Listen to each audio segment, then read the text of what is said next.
Welcome everyone दोस्तों, it's Rahul जोगोठा। बहुत बहुत स्वागत आपका है। और एक बार फिर से हम लाइव। आज तो भैया लाइव लाइव लाइव ही हो रहा है सारा, क्योंकि शाबाज भाई को मैंने बता दिया। एक्चुअली वो अपने पेज पे लाइव थे, तो अभी मैंने उनको बताया कि आप मेरे पेज पे लाइव आओ, देन कुछ हो पाएगा। वो रिक्वेस्ट का जो ऑप्शन है। सुनील भैया वेलकम। तो शाबाज भाई से आज हम बात करेंगे। आईपीएल प्लेयर हैं, इंडिया ये खेल चुके हैं, और अभी शाबाज भाई आप जुड़ चुके हैं हमारे साथ, और बंगाल के लिए रणजी ट्रॉफी खेलते हैं। तो शाबाज भाई वहां पे ना नीचे जो बिल्कुल अभी मेरे पास रिक्वेस्ट आया है, बहुत सिंपल है पाजी, ये तो देख लीजिए अभी। अमित भाई वेलकम, कैसे हैं आप? ओ,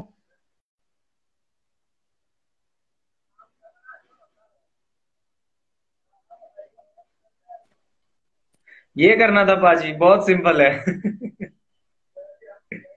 एक्चुअली आप अपने पेज पे लाइव ठीक थे है। ना।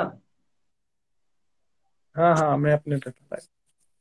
तो वेलकम एवरीवन दोस्तों। पाजी आज देखो 5:30 हमने रखा था, आज टाइम काफी हो गया है वो लाइव के चक्कर में। It's okay.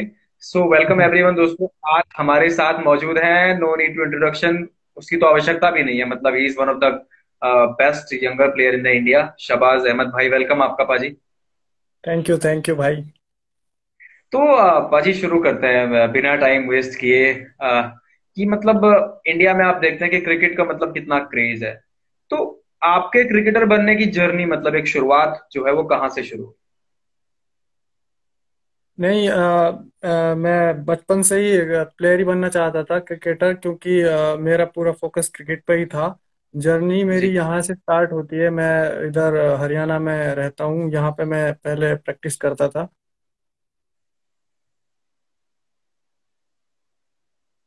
यहाँ पर मुझे वो बंगाल में गया, वहाँ मुझे चांस मिला। ये मेरे लिए प्राइड की बात है। और उसके बाद ही जो मेरी असल जो क्रिकेट की जो जर्नी है उधर बंगाल में स्टार्ट हुई है। तो उसके जी लिए मैं बहुत थैंक्स कहना चाहता हूँ सीएबी को और बंगाल क्रिकेट एसोसिएशन को कि उन्होंने मुझे चांस दिया वहाँ खेलने का। यहीं से उसके बाद ही मेरी क्रिकेट की जर्नी जो होती है वहीं से स्टार्ट हुई। बिल्कुल। अभी आपको अमित तोमर भाई जी कह रहे हैं कि हेलो शबाज, कैसे हैं आप? हाय भैया, कैसे हो आप? तो शबाज, ये चीज तो चलो आपने, मतलब होता है कि शुरू में चलो, लेकिन एक होता है ना कि प्रोफेशनल क्रिकेटर बनना, मतलब एक जहां पे एक आदमी को लगता है कि यार मुझे अब यही काम करना है, मतलब इसी में बने रहना है। तो ये कब फील हुआ कि यार अब मतलब क्रिकेट में ही पूरी जी जान लगा दी? नहीं, तब से बचपन से ये पूरा फोकस क्रिकेट पे ही था।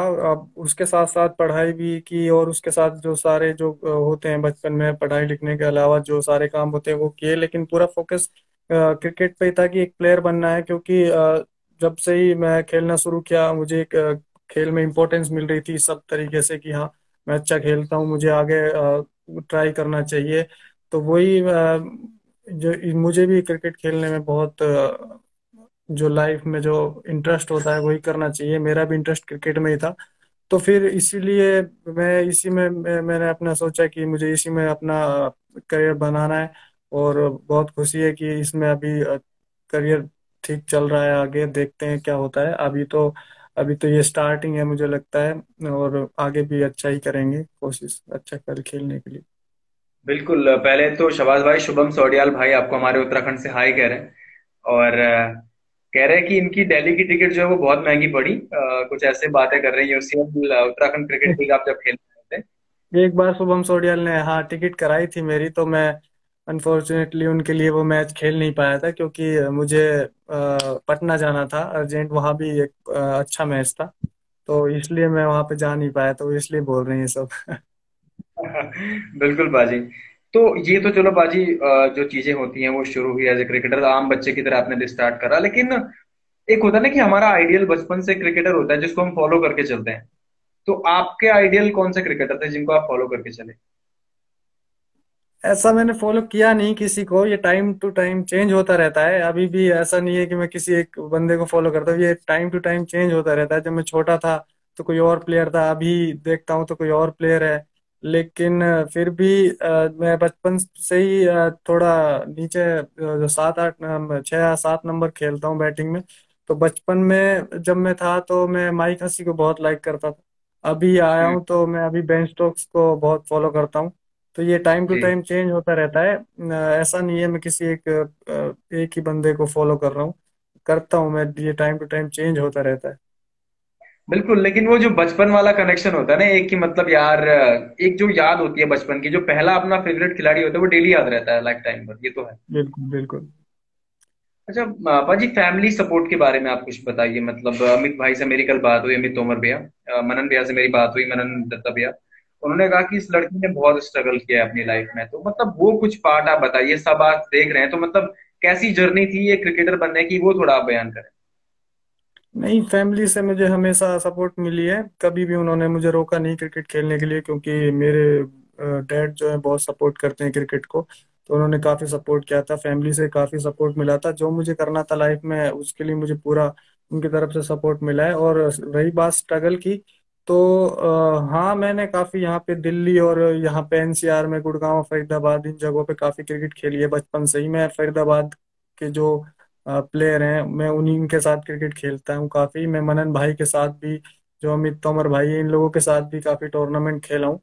तो हम्म। बचपन में यहाँ पे मुझे चांस नहीं मिला। यहाँ पे एक्चुअली उस तरीके से प्लेटफॉर्म था नहीं यहाँ पे। जब मैं खेलता, गुड़गांव से डिस्ट्रिक्ट खेलता था, तो उसी के बारे में वो मनन भाई ने बोला है कि वो स्ट्रगल था, क्योंकि मैं यहाँ से दिल्ली से लगभग 70-80 किलोमीटर दूर है मेरा घर यहाँ से। वहां से मुझे डेली वहां के लिए जब भी मैच होते थे तो अप डाउन करना पड़ता था। तो वो मैं घर हम्म। से करता था अप डाउन। तो उन्हीं चीजों को देख के वो लोग बोल रहे हैं कि वो स्ट्रगल था। लेकिन लाइफ में हर कोई प्लेयर अपने भी आप पे कुछ ना कुछ स्ट्रगल करता है, तभी कुछ जाके अचीव होता है। आसानी से कुछ नहीं मिलता। वो स्ट्रगल ही आज, उस स्ट्रगल की वजह से ही आज शायद मुझे इतना अच्छा मौका मिला है आईपीएल में। मैं देवधर ट्रॉफी इंडिया ए के लिए खेला और अभी बंगाल के लिए खेल रहा हूँ। उसी का ये सब कुछ रिजल्ट हो सकता है। तो उस पर हम बात करेंगे पाजी, अभी उस पर जरूर बात करेंगे। लेकिन एक होता है ना कि मतलब आप ऑलराउंडर अभी हो, मतलब बॉलिंग भी आप डालते हो बाएं हाथ से, स्पिन और बैट्समैन तो आप जो आप हो, मैंने आपके जो वीडियोस देखे, जो यार वो आपका जो लीन एंड थिन जो ड्राइव मारते हैं आप युवराज सिंह की तरह, मतलब उनकी याद आ गई जब मैं आपके ड्राइव्स देखे। इतना प्यारा टाइम कवर के ऊपर से मारा और खड़े खड़े रह गए, मतलब इतना कॉन्फिडेंस अपनी शॉट पे। मतलब पाजी ये नेचुरल टाइमिंग है, मतलब प्रैक्टिस करके सब चीजें आई। नहीं, ये बचपन से ही मेरा नेचुरल था। ऑफ साइड पे मैं थोड़ा नेचुरल खेलता हूँ। और अभी थोड़ा जो सीनियर टीम के साथ प्रैक्टिस किया है रणजी ट्रॉफी में, उससे थोड़ा और इम्प्रूव हुआ है। पहले जी थोड़ा स्टांस में प्रॉब्लम था, इसलिए थोड़ा अच्छा नहीं खेल पाता था मैं ऑफ साइड पे। लेकिन अभी मेरा थोड़ा स्टांस चेंज हुआ है, तो अभी थोड़ा इम्प्रूव हुआ है ये सारी चीजें। तो वो उसी की वजह से आप बोल रहे हो सब। बिल्कुल बिल्कुल पाजी। पाजी देखिए, हर खिलाड़ी का ड्रीम होता है अपनी कंट्री के लिए खेलना, और आपका भी वही है। आप खेल भी चुके हो, एटलीस्ट इंडिया है तो खेल चुके हो। तो रणजी ट्रॉफी में जब सेलेक्ट हुए, मतलब उस टाइम पे, क्योंकि आपने कहा कि 150 किलोमीटर की जो जर्नी थी, 70 आना 70 जाना, तो वो सब चीजें साइड में रख के जब आपको पता लगा कि आप रणजी के लिए सेलेक्ट हो गए हैं, और कहाँ थे आप उस टाइम पे, और कैसा एक्साइटमेंट था, कहाँ पता लगा आपको कि आप रणजी के लिए सेलेक्ट हो गए? जी बिल्कुल। मैं पिछले जो लास्ट मेरे 5 साल हैं, वो मैं उधर कोलकाता में ही रहता हूँ। वहीं पे मैं सेटल हो चुका हूँ, अभी वहीं पे रहता हूँ। हम्म। तो मैं वहीं पे प्रैक्टिस कर रहा था। तो उधर हमारा कैंप चल रहा था, तो हमने एक टूर्नामेंट खेलने के लिए गए थे हम नागपुर में। तो वहाँ पे हम्म। उस टाइम पे वहाँ से एक टूर्नामेंट खेल के आने के बाद मैं एक प्रैक्टिस गेम था उसमें, शायद 70 रन के आसपास मैंने बनाए थे उसमें। तो उस टाइम पे हम्म। मुझे लगा था कि मुझे चांस मिल सकता है डायरेक्ट रणजी ट्रॉफी खेलने का, क्योंकि मैं अंडर 23 या फिर अंडर 19 में खेला नहीं था। तो हम्म। वो इनिंग खेलने के बाद मुझे लगा था कि मुझे चांस मिल सकता है। तो उसके बाद मैं कोलकाता में ही था। हमारा कैंप 1-2 दिन पहले ही खत्म हुआ था, टीम बनने वाली थी। तो उसी टाइम पे मैं, हमारे पार्थो दा हैं उनके पास में था। तो उस टाइम मुझे पता लगा कि मुझे चांस मिल गया है। तो बहुत खुशी हुई थी उस टाइम पे, क्योंकि डायरेक्ट रणजी ट्रॉफी में चांस मिलना एक तरीके से बहुत टफ होता है। तो वो चांस मुझे मिला, उसके लिए मैं बहुत खुश हूँ। बिल्कुल। और फैमिली का रिएक्शन क्या था? मतलब मॉम डैड से बात हुई होगी, मतलब किस तरीके से उनका रिएक्शन था? फैमिली को बहुत खुशी हुई थी। फैमिली को एक तरीके से विश्वास नहीं हुआ कि क्योंकि पहले जो कुछ हो रहा था लाइफ में, तो उसकी वजह से उनको बहुत खुशी हुई कि हाँ, लास्ट में कि रणजी ट्रॉफी में खेलने का तो चांस मिला कम से कम। रणजी ट्रॉफी भी बहुत बड़ा स्टेज है, आज सबको पता है ये बात, सबसे बड़ा टूर्नामेंट है इंडिया का। डोमेस्टिक क्रिकेट का। तो वो एक प्राइड की बात थी, फैमिली के लिए भी, मेरे लिए भी, और सभी लोगों के लिए जो फैमिली में है मेरे। बिल्कुल। और फिर जब आप रणजी ट्रॉफी में गए, फॉर्चुनेटली जो वहाँ के कप्तान है अभिमन्यु, हमारे देहरादून से ही है अभिमन्यु ईश्वरन, और बहुत अच्छा वो भी कर रहे हैं। तो आपने रणजी ट्रॉफी में बहुत अच्छा करा। आई थिंक 2 सीजन आप वहाँ के लिए खेल चुके हैं, आई एम नॉट रॉन्ग।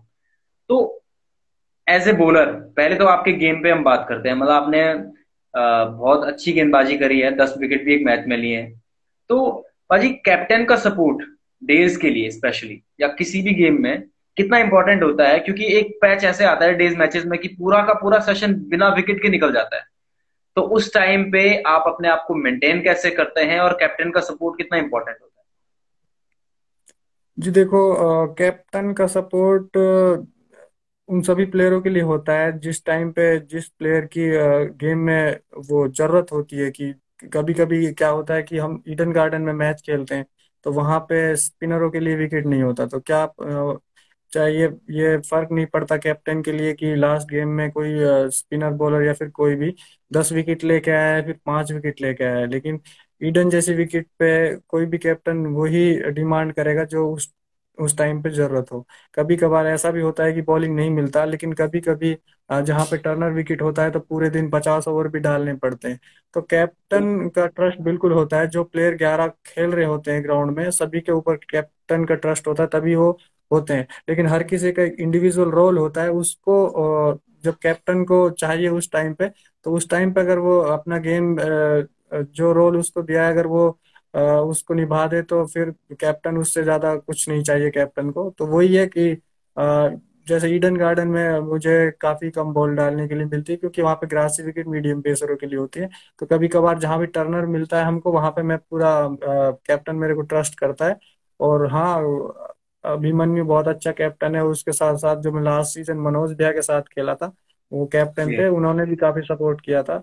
वो भी अभी भी बिल्कुल। बहुत हेल्प करते हैं वो गेम में, किसी भी इंडिविजुअल प्लेयर के लिए जो उनसे जाके बात करता है।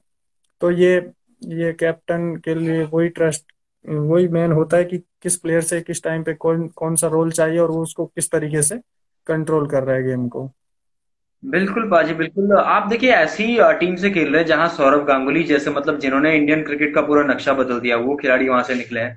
मनोज तिवारी हो गए, अशोक डिंडा हो गए, रिद्धिमान शाह हो गए। मतलब जो बड़े बड़े नाम हैं वो बंगाल से निकले मोहम्मद हैं। शामी। बिल्कुल बिल्कुल, मोहम्मद शामी। मोहम्मद शाह। बिल्कुल बिल्कुल। तो आप ये लगा लो कि मतलब जरा टीम बॉन्डिंग के बारे में आप कुछ बताइए। आप रणजी ट्रॉफी में 2 साल आप वहां के ड्रेसिंग रूम आपने शेयर करा, तो टीम बॉन्डिंग कैसी है वहां की? मतलब कितने सपोर्टिव सारे टीम वाले? जी, ये तो आप ये जो क्वेश्चन है, ये तो आप किसी भी बंगाल जो सीनियर टीम में खेल रहे हैं, किसी से भी पूछोगे तो उनका सेम ही जवाब होगा। हमारा इस जो टीम का जो माहौल है, बहुत ही अच्छा है। फिलहाल हमारे जो कोच हैं अरुण लाल सर, जी। उनकी वजह से भी, और जो सपोर्ट स्टाफ है सारा, फिलहाल उनकी वजह से भी, सब लोगों की वजह से, और प्लेयर भी, सभी लोगों का फोकस एक ही तरफ है कि हमको ट्रॉफी जीतना है। तो हम अनफॉर्चुनेटली इस साल ट्रॉफी नहीं जीत पाए, रणजी ट्रॉफी फाइनल हम नहीं जीत पाए थे। बाकी हमारा पूरा टूर्नामेंट बहुत अच्छा रहा था।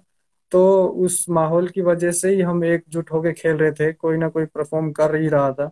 तो वो जो माहौल है, फिलहाल मुझे नहीं लगता कंट्री में किसी भी टीम के पास होगा जो हमारे पास अभी है। तो वो बिल्कुल बेस्ट माहौल है हमारी टीम के लिए। आप किसी भी सीनियर टीम जो बंगाल से खेल रहे हैं, सीनियर प्लेयर, उससे किसी से पूछोगे तो सेम ही जवाब होगा उसका। बिल्कुल पाजी। और ये बहुत बड़ी बात है आपके लिए। देखिए, आप बहुत मेहनत आपने करी है, लेकिन अब थोड़ा ना इंडिया ए पे आते हैं। आपने बंगाल के लिए इतना अच्छा करा, that's why you are on the Indian team. India A मतलब एक जो सेकंड स्टेज होती है भारतीय टीम में आने की, वहां आप आए। वो एक्सपीरियंस कैसा था? मतलब जब आप इंडिया ए के लिए खेले, कितना एक्सपीरियंस दे गया आपको, और आपके गेम को कितना इंप्रूव कर गया वो चीज? जी बिल्कुल, मैं देवधर ट्रॉफी में जो चांस मिला था, एक मैच खेला था मैंने, तो वहाँ पे वही लोग थे जो परफॉर्म करके आते हैं। विजय हजारे ट्रॉफी होती है, वनडे ट्रॉफी, तो उनमें उन्हीं को चांस मिलता है जो परफॉर्म किया होता है। तो वहाँ पे सारे परफॉर्मर थे। तो वो एक इंडिया के जो बेस्ट प्लेयर होते हैं डोमेस्टिक क्रिकेट के, तो सभी लोग थे वहाँ पे हमारी टीम में। आर अश्विन, हनुमा विहारी, अभिमन्यु, ये सब लोग, सभी लोग इंडिया के स्टार प्लेयर हैं। तो उनके साथ खेलने का एक एक्सपीरियंस होता है। और बहुत ही अच्छा एक्सपीरियंस होता है वो। वहां से अगर कुछ हम सीख के आते हैं तो वो हमारी रणजी ट्रॉफी या फिर जो भी गेम होता है उस पे वहाँ का कॉन्फिडेंस सारे गेम पे इफेक्ट करता है। तो उधर इंडिया का जो बीसीसीआई का जर्सी होता है, इंडिया का जर्सी पहनने का जो फीलिंग होता है वो तो अलग ही होता है। वो तो प्लेयर प्लेयर ही समझ सकता है वो फीलिंग, जो खेला बिल्कुल हो बिल्कुल। या फिर उसका फीलिंग ही अलग होता है। तो वो मेरे लिए बेस्ट था कि मैं इंडिया के लिए खेला और अश्विन जैसे प्लेयर टीम में थे। और वो बहुत अच्छा लगा, मजा आया उसको खेल के। बिल्कुल, आर अश्विन आपकी साथ की टीम में थे? जी जी। तो आर अश्विन के साथ डेफिनेटली आपने वक्त स्पेंड करा होगा। तो क्या कुछ उनसे आपने बातें करी, क्या कुछ सीखने को मिला उनसे आपको? ये उनका यही है कि बात जो हुई थी कि बेसिक्स जो होते हैं बॉलिंग के वही वो रिपीट करते रहते हैं, ताकि इम्प्रूवमेंट वहीं से होता है, कुछ एक्स्ट्रा नहीं करते हैं। तो उन्हीं बेसिक्स से जो वो अपना जो माइंड होता है गेम रीड करने का प्लेयर का, बैट्समैन का, वही इन बारे में ही उनसे बात हुआ था। बहुत ही अच्छी बॉल वो डालते हैं, ये तो किसी को बताने की जरूरत है ही नहीं। तो यही चीजें उनसे सीखने के लिए बेसिक्स जो होते हैं हमारे, उन्हीं को हमको कंट्रोल करना होता है, वही आगे काम करते हैं। बिल्कुल पाजी। और इंडिया का क्या कि पूरे वर्ल्ड की जो सबसे बड़ी लीग होती है आईपीएल, उसमें आप इस साल हैं, आरसीबी की तरफ से। और फॉर्चुनेट बात देखिए ना आपकी, मतलब इंडिया के जो कैप्टन है विराट कोहली, उनके अंडर आप खेलेंगे। तो जरा ये भी बता दें, आपकी आईपीएल में जब सेलेक्ट हुए तो कहाँ उस टाइम पे थे, किसने आपको ये बात बताई, और मतलब क्या लेवल था उस समय एक्साइटमेंट का?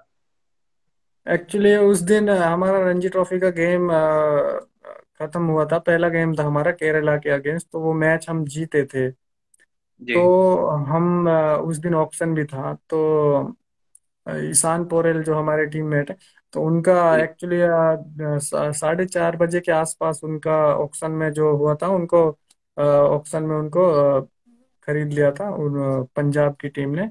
तो उसकी बहुत जी सारी टीम को बहुत खुशी थी क्योंकि ईशान पोरेल का ये फर्स्ट ईयर है आईपीएल में, उससे पहले चांस नहीं मिला था। तो सब लोग खुश थे उनके लिए। और हम गेम जीते थे, बहुत अच्छा गेम जीते थे हम आउटराइट केरला से। तो हम लोग होटल जाके पहुंचे ही थे, तो ऑक्शन चल रहा था, मेरा नाम आया ऑक्शन में। तो फर्स्ट टाइम में किसी ने बिड नहीं किया था, तो अनसोल्ड हो गया था। तो मुझे कोई टेंशन नहीं था, कोई प्रॉब्लम नहीं है, पार्टी का मूड था, गेम अच्छा जीते थे, चलो कोई फर्क नहीं पड़ता। तो हम सब लोग पार्टी कर रहे थे उस टाइम पे। तो मेरा जो जी फर्स्ट अटेम्प्ट में अनसोल्ड हो गया था। तो उस टाइम पे फिर हम तो सारे लोग नीचे लॉन में पार्टी कर रहे थे उस टाइम पे। तो ऑक्शन देखना बंद कर दिया था मैंने तो। बाकी हमारे जी सर थे, वो बता रहे थे कि ऑक्शन में कौन कौन क्या क्या बिड चल रहा है। तो जी ऐसा ही पार्टी का माहौल चल रहा था। तो तब लास्ट में जब ऑक्शन खत्म बताया था, मेरे दोस्त का फ्रेंड का फोन भी आया था, और जस्ट फिर सर ने भी बोला था कि शाहबाज अहमद आरसीबी के लिए। तो सभी को, मुझे नहीं सारी टीम को बहुत खुशी हुई थी इस बात से, क्योंकि अच्छा चल रहा था, ये सीजन अच्छा जा रहा था। वो गेम भी उसमें केरला के अगेंस्ट भी मैंने 50 रन किया था समथिंग, और 5 विकेट लिए थे। तो सब लोगों को बहुत खुशी हुई थी। हमारी टीम की बॉन्डिंग फिलहाल बहुत ही अच्छी है। तो सब लोग खुश थे इस न्यूज को सुन के। बिल्कुल पाजी बिल्कुल। और कोई कैंप वगैरह लगा आपका आरसीबी का उसके बाद? नहीं, उसके बाद हाँ, जो कैंप की बातें चल रही थी, लेकिन हमारा कैंप 20 मार्च से लगने वाला था। लेकिन हमारी जो हम्म, हमारी जो बंगाल की टीम थी, वो तो फाइनल खेली थी। तो रणजी ट्रॉफी का हमारा फाइनल 13 मार्च को खत्म हुआ। उसके बाद फिर ईरानी ट्रॉफी होने वाली थी, उसमें मेरा नाम आया था। तो मैं ज्वाइन करता उसको, उससे पहले कोई कैंप नहीं था। तो जी पाजी। बस यही है, उससे पहले तो कोई कैंप हुआ नहीं। बहुत अच्छी बाजी, बहुत मजा आपसे बात करके आ रहा है। और एक चीज और है, मतलब देखिए आप इतना कुछ देख चुके हो लाइफ में, आईपीएल भी अब आप डेफिनेटली जल्दी खेलोगे। आई होप कि सितंबर अक्टूबर में बहुत जल्दी हो, जैसे कि बीसीसीआई ने कयास लगाए हैं। तो एक चीज, करियर में आपके ऐसे एक पैच आया होगा, हर किसी के आता है, तेंदुलकर विराट के भी आया है, कि जहां पे रन भी नहीं बनते हैं, विकेट्स भी नहीं लेता है आदमी, और ये जब चीजें होती तो फिर आदमी की फील्डिंग भी खराब हो जाती है। तो ये जो खराब पैच होता है ना, इससे कैसे उबरते हैं आप लोग? जी बिल्कुल। ये तो पार्ट ऑफ गेम है। ये सब चीजें आती है। ऐसा कोई कंसिस्टेंट प्लेयर नहीं है कि जो ये टाइम ना देखा हो जिन्होंने। तो इससे उभरने का तो हम हमारे जो बंगाल के लिए जो बैटिंग हमारे consultant VVS Laxman sir. VVS ji. Laxman हमारे जो कैंप होते हैं उनमें सभी प्लेयरों से बात करते हैं, इन सब डिस्कशन होती है इन सब मैटर्स के लिए। तो वही होता है कि इन सब चीजों से निकलने के लिए प्रैक्टिस ही एक ऐसा, प्रैक्टिस से ही हम इस इन चीजों से बाहर निकल सकते हैं। सो अभी तक जो मैं 2 सीजन खेला हूँ बंगाल के लिए, मेरा पहला सीजन इतना अच्छा नहीं गया था। मैं रणजी ट्रॉफी से ड्रॉप भी हो गया था, मेरा थोड़ा टेक्निकल इशू थे बैटिंग में, स्टांस में। तो अरुण जी। लाल सर ने मुझे काफ़ी हेल्प किया, स्टांस के बारे में बताया। और वीवीएस लक्ष्मण सर, हमारे जॉयदीप सर भी हैं, तो उन्होंने काफ़ी हेल्प किया बैटिंग में। उसके बाद मैंने अपने स्टांस पे थोड़ा काम किया। तो उस टाइम पे फर्स्ट ईयर ही मुझे प्रॉब्लम हुआ था, मैं 2 मैच खेलने के बाद रणजी ट्रॉफी से ड्रॉप हो गया था। तो उसके बाद नेक्स्ट सीजन में आया तो थोड़ा कॉन्फिडेंस था, और स्टांस में जो काम किया था उससे मुझे रिजल्ट मिला इस सीजन। तो वही होता है कि जब भी ऐसी कोई प्रॉब्लम आती है तो हम जो प्रॉब्लम्स जो होती हैं कोचिज से बात करके, जो भी जिनके भी हम अंडर काम कर रहे हैं उनसे हम बात करके क्या प्रॉब्लम आ रहा है, और उस चीज पे मेहनत करके हम उस चीज को सॉर्ट आउट कर सकते हैं। तो यही इसका सॉल्यूशन है, और कुछ नहीं। बिल्कुल पाजी, बिल्कुल ये बात तो आपने बिल्कुल सही कही है, बिल्कुल। और एक चीज और है पाजी, आजकल के क्रिकेट में ना आपने देखा होगा कि फिटनेस को एक अलग मतलब माना जा रहा है कि मतलब बगैर फिटनेस के प्लेयर मतलब यू आर नथिंग। अगर आपके पास फिटनेस नहीं है तो आप कुछ भी नहीं हो। तो आप इस बात से कितना एग्री करते हो कि फिटनेस आजकल की क्रिकेट में कितना इंपॉर्टेंट हो गया है? जी बिल्कुल, फिटनेस तो देखो, फिटनेस तो सबसे मेन है ही। हम जितना प्रैक्टिस करते हैं उसी की तरह हमको फिटनेस पे भी काम करना होता है। हमारी टीम जो है, ये तो हम लोगों को ही पता है कि हमने ऑफ सीजन में कितना काम किया था। अभी भी हम लोग फिटनेस पे काम कर रहे हैं, चाहे लॉकडाउन हो, हम प्रैक्टिस नहीं कर रहे, लेकिन फिर भी सारे प्लेयर फिटनेस पे सभी लोग काम कर रहे हैं। क्योंकि अभी क्या हो गया है कि पहले की तरह गेम कम नहीं होते। अभी इतना लंबा सीजन होता है कि अगर कोई टीम फाइनल खेलती है, तो रणजी ट्रॉफी का फाइनल खेलते तो सीजन इतना बड़ा हो जाता है कि आपको रेस्ट करने का टाइम ही नहीं मिलता। तो बिल्कुल। कंटिन्यू T20 टूर्नामेंट, उसके बाद विजय हजारे टूर्नामेंट, उसके बाद एक वीक का गैप के बाद तुरंत रणजी ट्रॉफी, 2.5 महीने की रणजी ट्रॉफी चलती है। अगर कोई टीम फाइनल पहुंच जाए तो बस, फिर तो उसके बाद अगर कोई प्लेयर आईपीएल में हो तो फिर उसके बाद फिर 2 महीने और। तो ये सब अगर कोई प्लेयर फिटनेस पे काम नहीं करता है तो इतना लंबा सीजन वो खेल ही नहीं सकता। वो 100% कहीं ना कहीं इंजर्ड हो ही जाएगा। तो इंजरी से बचने के लिए और अच्छी परफॉर्मेंस करने के लिए जो भी जितना भी टाइम मिलता है ऑफ सीजन में हमें, जितना भी टाइम मिलता है उसमें हमको फिटनेस बहुत जरूरी हो जाती है इंजरी से बचने के लिए। तो इसलिए सारे प्लेयर इतने लंबे सीजन में इंजरी से बचने के लिए और अच्छी परफॉर्मेंस के लिए फिटनेस तो सबसे मेन हो ही गई है।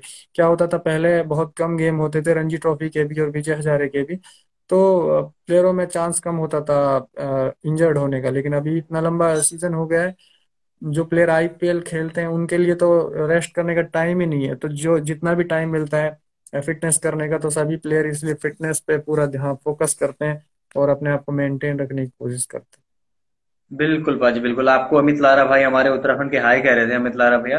और गिरीश चतुरी भाई भी। तो पाजी एक क्वेश्चन जो मतलब हर किसी से मैं पूछता हूँ, हैं। आपका अगले 1-2 साल में टारगेट क्या है, आने वाले 1-2 सालों में? जी बिल्कुल, जो प्रोसेस चल रहा है, जो परफॉर्मेंस मैं टीम के लिए कर रहा हूँ, बंगाल टीम के लिए कर रहा हूँ, मैं चाहे मैं मेरे यही प्रोसेस है कि जो भी टीम में जिसमें खेलूं, चाहे आईपीएल की टीम हो या फिर मुझे आगे दिलीप ट्रॉफी या ईरानी ट्रॉफी, जहां भी चांस मिले, मैं उनके लिए यही परफॉर्मेंस करना चाहता हूँ जो मैं अपनी टीम बंगाल के लिए करता हूँ। ताकि मेरा रोल यही है कि मैं जितने भी मैच जिता सकूं टीम के लिए, वही मेरे लिए सबसे बड़ा रोल रहेगा। और मेरा टारगेट यही है कि जहां भी मैं खेलूं, मैं सभी देखो, सभी प्लेयर का जो खेलते हैं उनका सभी का ड्रीम होता है कि वो इंडिया के लिए खेलें। तो मेरा प्रोसेस यही है कि अभी मैं फोकस करूंगा जो भी गेम पहले होगा आईपीएल से पहले। अगर हमारा डोमेस्टिक क्रिकेट का सीजन होता है, कोई दिलीप ट्रॉफी या फिर कोई ईरानी ट्रॉफी या फिर कोई विजय हजारे ट्रॉफी होता है, तो उसी पे पूरा फोकस करूंगा। ऐसा सोचा नहीं है कि पहले मैं आईपीएल के लिए सोचूं या फिर कोई और बड़ा टूर्नामेंट। जो भी सामने होगा उसी की प्लानिंग करनी, और मेन फोकस यही है कि जहाँ भी मुझे खेलना है मैं वहाँ पे परफॉर्मेंस करूँ। अगर मैं परफॉर्मेंस करूंगा तो जो मेरा गोल है वो मुझे 100% मिलेगा। तो यही है कि अभी तो जो भी है, अभी तो फिटनेस कर रहे हैं, लॉकडाउन है। तो जब भी जो भी गेम खेलने के लिए मिलेगा आगे सीजन में, चाहे डोमेस्टिक में कोई भी ट्रॉफी मिले या फिर आईपीएल, डायरेक्ट आईपीएल हो, तो वही है, उसी पे फोकस किया जाएगा। और वो जहाँ भी खेलूँ वहाँ पे अगर परफॉर्मेंस करूंगा तो मैं आराम से जो मुझे चाहिए वो मिलेगा। बिल्कुल बाजी बिल्कुल। अभी मेवाती मेम्स आपको कह रहे हैं बार बार हाई, सारे लोग आपको हाई कर रहे हैं, तो हाई एवरीवन दोस्तों। माफी चाहता हूँ, नाम नहीं ले पा रहा हूँ क्योंकि बात ही इतनी अच्छी चल रही है, बहुत मजा बात करके आ रहा है। बाजी अभी रैपिड फायर आपके साथ खेलते हैं। एक्चुअली मैं आपको बता दूं, गांव में हूँ, मैं भी घर आ रखा हूँ आजकल, लॉकडाउन और लाइट जा चुकी है, इसलिए यहाँ इन्वर्टर वगैरह कुछ भी नहीं, गांव में कुछ भी नहीं होता है। सो गांव में हूँ, दैट्स वाई थोड़ा लाइट का इशू है। तो बाजी अभी हम आपके साथ रैपिड फायर राउंड खेलते हैं। और रैपिड फायर में आपको क्या करना है कि आपको पहले 7-8 क्वेश्चन का आंसर एक वर्ड में देना है। उसके बाद आपको यस नो में आंसर करना है, फिर 5-6 क्वेश्चन का। फिर आपको चूज करना है ये या वो मैं आपको बताते रहूंगा। फिर आपको किसी खिलाड़ी का एक सेंटेंस में उसका डिस्क्रिप्शन देना है, ठीक है। तो पाजी let's start rapid fire with Shahbaz Ahmed भाई।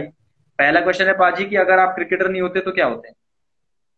इंजीनियर। हाँ, ये बड़ा सही है। ओके। पाजी आपके ऑल टाइम फेवरेट प्लेयर कौन है? लाइट की बात करी, लाइट आ गई जी। MS धोनी। अरे वाह, मेरे भी पाजी। अच्छा, आपके जो बंगाल टीम में बेस्ट टीममेट कौन है आपके साथ, बेस्ट बडी जो होते हैं? अयान भट्टाचार्य। अयान भट्टाचार्य, ओके। आपके बेस्ट बॉलिंग पार्टनर कौन है? Best bowling partner Arnab Nandi. और बैटिंग पार्टनर? बैटिंग पार्टनर अनुष्टुप मजूमदार। ओके, मजूमदार जी। और अगर मैं आपसे ये सवाल पूछूं कि आप ऐसा कोई खिलाड़ी जिसके साथ आप बैटिंग करना पसंद करते लेकिन वो अभी रिटायर हो चुके हैं, तो क्या नाम लेते हैं आप? रिटायर हो चुके हैं। जी। रिटायर हो चुके हैं ऐसा प्लेयर, इंटरनेशनल या फिर हमारी डोमेस्टिक में? कुछ भी आपको जो मतलब, कोई पूरा इंडिया वर्ल्ड का सर्कल है जी। वर्ल्ड का सर्कल है माइक हसी।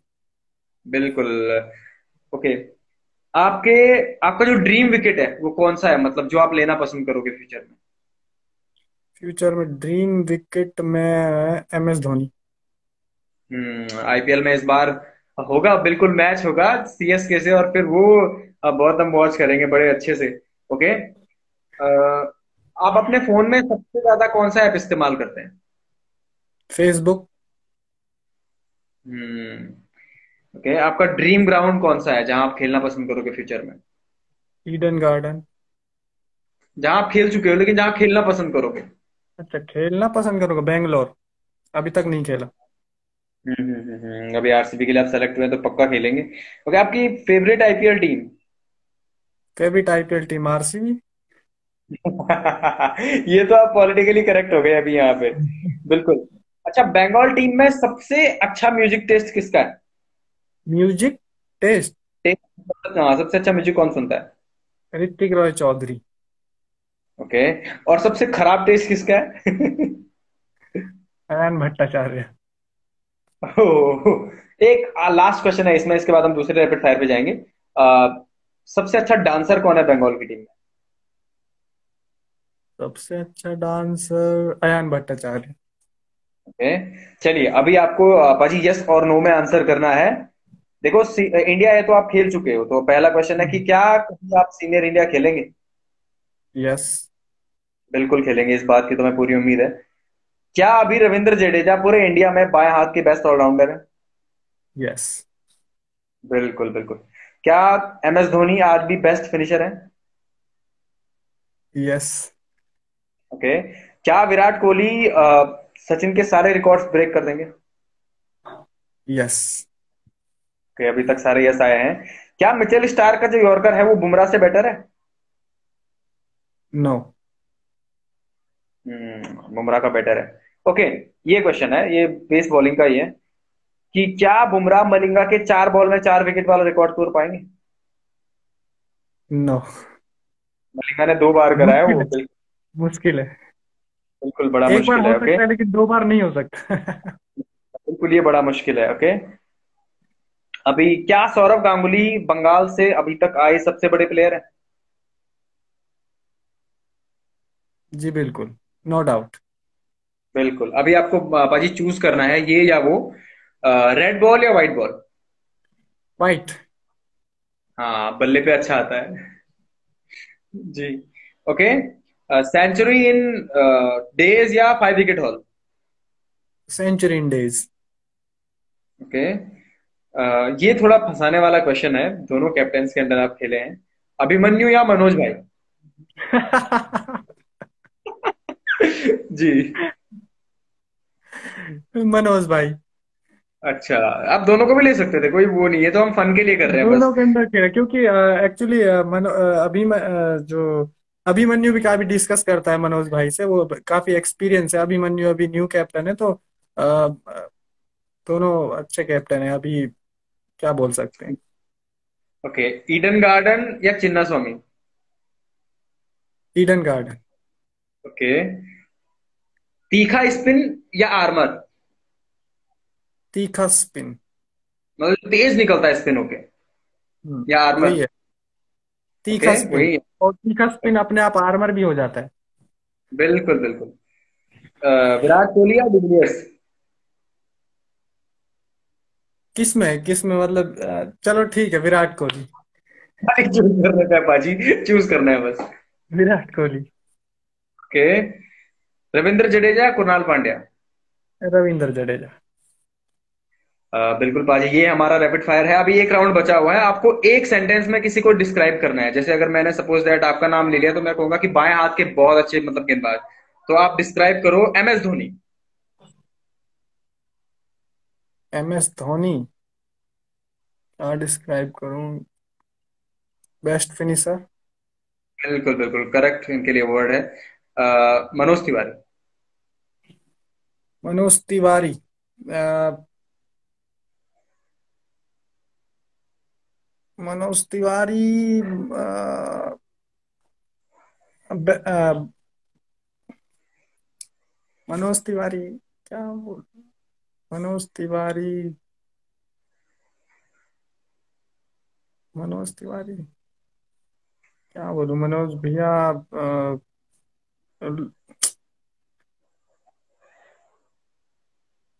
फंसा दिया यार। बोल सकते हैं आप, डिसेंट आप जो कैप्टन है वो कह सकते हैं, या गुड मतलब सीनियर मेरे लिए। बिल्कुल बिल्कुल बिल्कुल। Okay, Abhimanyu. Good friend. Okay, Ishan Porel. Future of India. Definitely definitely, वो अंडर 19 में कर भी चुके हैं। और युवराज सिंह। Game changer. बिल्कुल। आपका ना जो बैकलिफ्ट है पाजी, मैं मतलब क्रिकेट देखता हूँ इतना, मैं ऑब्जर्व करता हूँ, तो युवराज की तरह ही आता है डिट्टो। जो आपने कवर्स की तरफ मारा था वो डेज वनडे का था शायद, वो ऐसे करके आप खड़े हो गए थे, ऐसे खड़े, तो इतना प्यारा, मतलब पूरा युवराज की तरह बैट स्विंग था वो। Okay, thank you thank you. वो तो पाजी आपका टैलेंट है, इसमें कोई वो नहीं है। Steven Smith. Steven Smith. Run machine. AB de Villiers.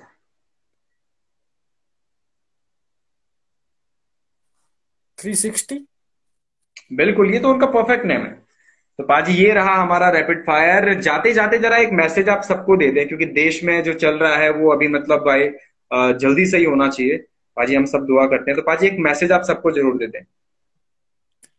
Message यही है सभी लोगों के लिए, क्योंकि ये सभी को पता है कि हमारा इंडिया अभी फोर्थ नंबर पे आ गया है कोरोना में। जो हम्म, बहुत तेजी से हम लोग बढ़ रहे हैं, बहुत तेजी से कोरोना फैल रहा है। तो जो हमारी गवर्नमेंट ने लॉकडाउन खोला है, बहुत सारी हम नॉर्मल लाइफ हो गई है, लेकिन हम ऐसा नहीं है कि कोरोना से हम बच गए हैं या फिर कोरोना चला गया है। वो काफी तेजी से बढ़ ही रहा है। तो अभी अगर हम अपने आप को, जो हमारे नॉर्मल लाइफ है, हम वो सारे काम कर सकते हैं, लेकिन जो सोशल डिस्टेंसिंग है, एक दूसरे से हाथ नहीं मिलाना, एक दूसरे से थोड़ा मास्क यूज करना, थोड़ा एक दूसरे से डिस्टेंस बना के रखना, ये अभी भी इतने ही इम्पोर्टेंट है जितने कि हम लॉकडाउन में इन चीजों को लेके चल रहे थे। अब ऐसा नहीं हुआ है कि अगर लॉकडाउन ओपन हो गया है, थोड़ा राहत मिला है, तो हम सारी चीजें भूल जाएंगे जो हमने पहले जो मेहनत की है।